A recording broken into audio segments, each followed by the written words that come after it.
Welcome back to After the Whistle. Now we're getting into the Class B basketball season with Phil Bonatti here breaking down some of the regions for the girls and boys. Yeah, and let me tell you, there's going to be some great games come regional tournament time if these teams are any close to where we think they're going to be. That's right. Why don't we start with a talented region in Region 7? Break it down. Yeah, this tournament was so much fun to cover last year. The top 5 had probably the most talent in the state through and through, but you got to start with a team like Beulah, a team that won at the region at the buzzer, basically, with Trey Brandt, land and one. The Miners have a ton of starters and contributors returning. You have to also like Dickinson Trinity. You have to like Beach and their chances in this region as well. Maybe even Hazen. I know a lot of seniors left for them, but head coach John Ward knows how to coach them up every year. Well, let's go to Region 6, the region up north which saw rugby win it all. And the Panthers really could do it again. I'll save my prediction for a little bit later, but looking at this region, you get a sense that rugby is the team to beat. They have the length. David Gibson talked about it earlier this week. The defense is what's going to carry them if they have any hopes of getting to Minot in the state tournament. Talking about Minot, a team like our Redeemers could be that team that beats rugby. They went toe-to-toe with Beulah earlier in the week. I think they can contend with anybody. It's about consistency in the Class B. Who are the guys you can lean on night in and night out, and that will win Region 6. Well, moving down to Region 5, a region that we definitely can't wait to talk about. A lot of excitement there. That's right. I think this one's kind of wide open, and maybe the most wide open on the boys' side in the state this year. You start with the defending champs in the region in Shiloh. How will they replace a player like Jaden Mitzel, Trey Brunel? I think this is a big season for Carter England, the big junior in the middle.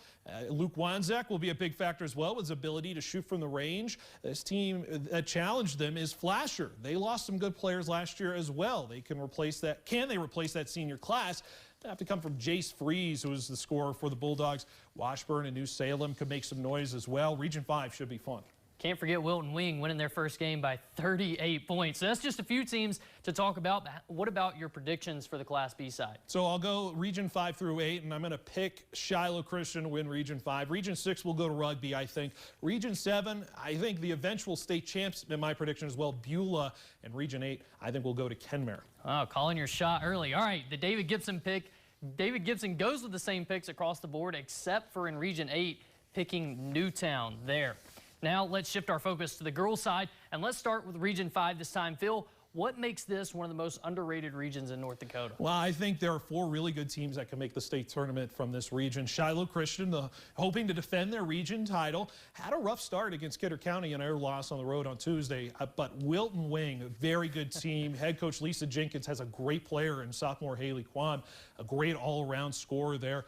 Flasher lost the region title by just a point last year, but there's questions. How do you place the Alt Twins? How is Faith Marion recovering from her knee injury in the state tournament in volleyball?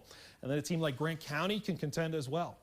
Yeah, Wilton Wing, 36 points for Haley Quam in her first game. That's going to be something to watch. Should be a fun one. Region 6 should also be a fun one. Who's going to be the factor there? Well, you talk Region 6, so I got to talk about rugby again, and there's no shame in saying that. They are the cream of the crop when it comes to Class B regional basketball. Had a stumble in the state tournament quarterfinals against runners-up Grafton, also lost their district tournament last year, but I like the Panthers, and the Blessum's impact on the court can make them a really good basketball team. You look at the teams that could challenge them, maybe a Velva, maybe an Our Redeemers, maybe a Surrey.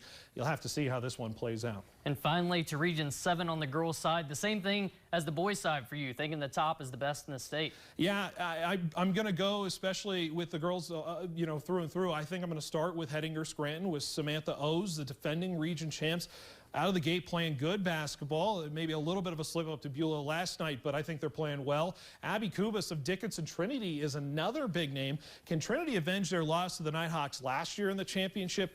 We shall see. So prediction time. Who do you think it will be come state tournament time? Let's take a look at those regions 5 through 8. I'm going to start with Region 5. I'm going to pick Wilton Wing. This may be a little too early, but I like them with Haley Quam there. I think they can overtake Shiloh and get them to Minot. Region 6 will go to rugby. I'm picking Hettinger Scranton to win Region 7 again, and I know Trenton has lost some girls, but they were undefeated going into the state tournament last year. I think they can win it. Taking a look at David Gibson's pick, he has Shiloh, Velva, Hettinger Scranton, and Kenmare making it to Minot. So a good breakdown there.